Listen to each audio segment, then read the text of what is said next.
Hi, I'm Kevin McCaleb. In the last video, we learned to calculate how much water we need to put on an area of our yard each week to equal 1 inch of water. While that number by itself is informative, it can't do us much good unless we can compare it to how much water our sprinklers are actually putting down. If we don't know how much water we are currently using, then we have nothing to help us decide if we're putting on too little or too much water.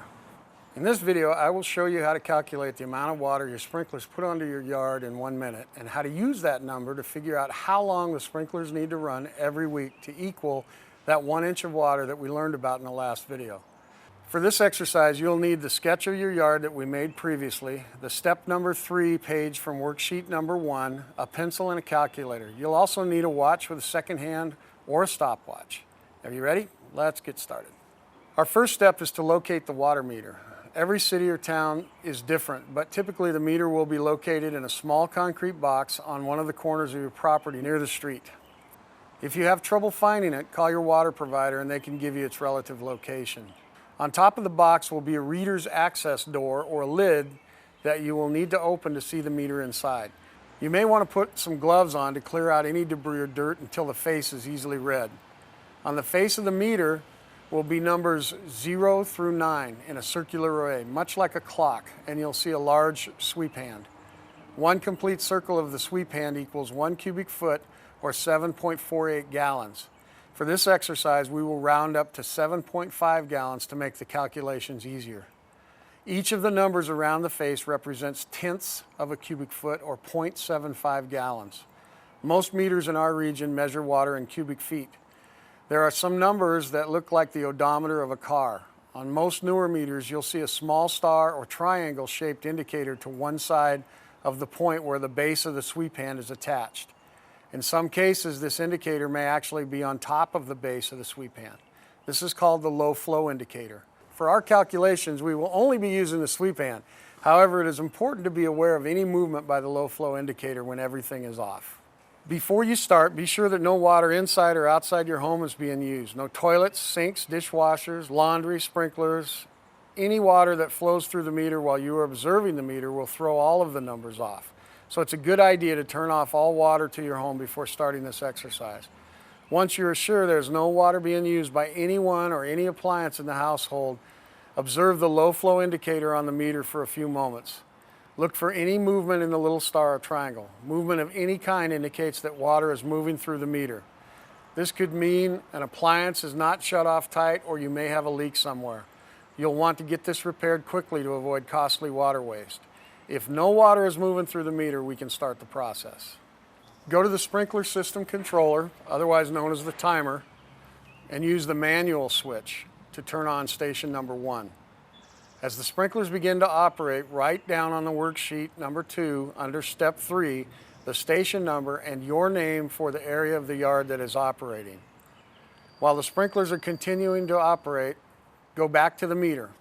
Watch the face of the meter, and as the sweep hand crosses 0, begin timing for 1 minute. When 1 minute is up, notice whichever number that the sweep hand just crossed. Write that number in the space marked end number. As you are observing the meter during the 1 minute interval, count how many times, if any, that the sweep hand makes a complete circle. Write that number down on the space marked how many completed circles.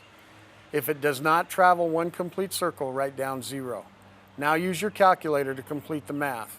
This number will equal the amount of water in cubic feet that this station uses in 1 minute. Because all of our calculations will use gallons as a unit of measurement, we'll need to change cubic feet of water into gallons of water. To do this, go to step 4, converting cubic feet to gallons on the worksheet, and fill in the appropriate spaces. Then use your calculator to multiply cubic feet per minute by 7.5. Write the number you get in the space marked GPM, gallons per minute. That is the amount of water the sprinklers on this station put down in 1 minute. We now know how much water our sprinklers are using in 1 minute. We also know from the previous video how much water we need to give the various areas of our yard to equal 1 inch.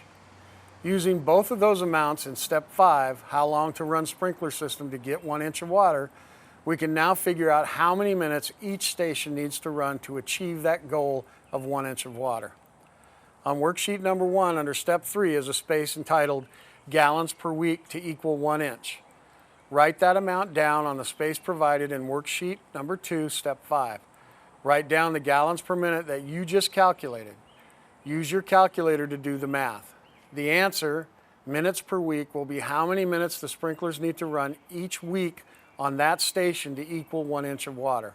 You'll need to do these steps for all of your sprinklers. When you're done, you'll have the baseline numbers for your entire sprinkler system that you'll need to begin to build an efficient watering schedule. As you go through this process, you may find that more than one station will be used to water a section of lawn. Maybe there are zones that water both grass and shrubs. One sprinkler line may water more than one area. Maybe the landscaping was changed and the irrigation system no longer covers areas correctly. There are no typical yards, but there are things you can do to compensate for many of the more common problems. In the next video, I will show you how to make some quick, easy alterations to your current system to give you better control of your water usage. If you'd like more information on using water efficiently, check out the other videos on conserveh2o.org. The instructional videos listed on our website are general guidelines. The Regional Water Providers Consortium will not be responsible for any damage to your home, landscape, or appliances from following the procedures in these videos. If you have concerns about doing any of this work yourself, you may wish to seek the services of a professional landscape contractor.